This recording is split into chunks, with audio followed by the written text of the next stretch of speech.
Baik, selamat pagi Tribuners. Jadi kami melaporkan bahwa saat ini Reza Gasarma yang merupakan oknum dosen Unsri yang dilaporkan mahasiswinya atas kasus dugaan pelecehan seksual ini hari ini datang memenuhi panggilan oleh penyidik Polda Sumsel.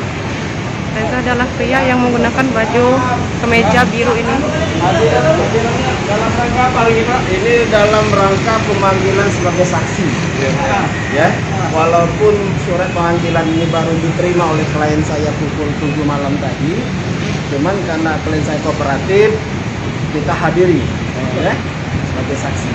Ya. Pak, tadi katanya sempat ada ini Kak, ada cetan dari yang berkembang katanya klien kita kabur dari rumah. Oh, ini ada buktinya kalau melarikan diri kan tidak mungkin. Benar, ya? Itu fitnah itu.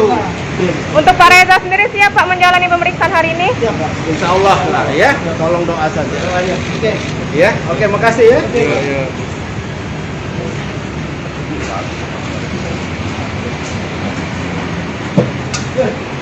Enggak.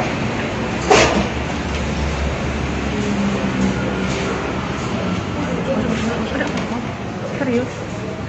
Cukup lah.